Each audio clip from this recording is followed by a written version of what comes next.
انگشت خود را پایین بیارید اگه ناخن‌های خود رو می‌خورید.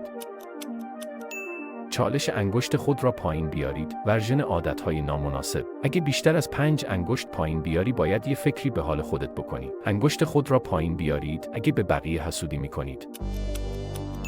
انگشت خود را پایین بیارید اگر ساعت‌ها در گوشی خود غرق می‌شوید.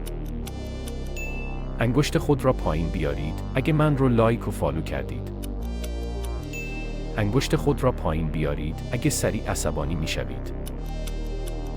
انگشت خود را پایین بیارید اگه کارهای خود را دقیقه آخر انجام می‌دهید. انگشت خود را پایین بیارید اگر شب‌ها دیر می‌خوابید. انگشت خود را پایین بیارید اگر از ورزش دوری می‌کنید. انگشت خود را پایین بیارید اگر به مدت طولانی بازی می‌کنید. چند تا انگشت پایین آوردی؟ تو کامنت ها بنویس.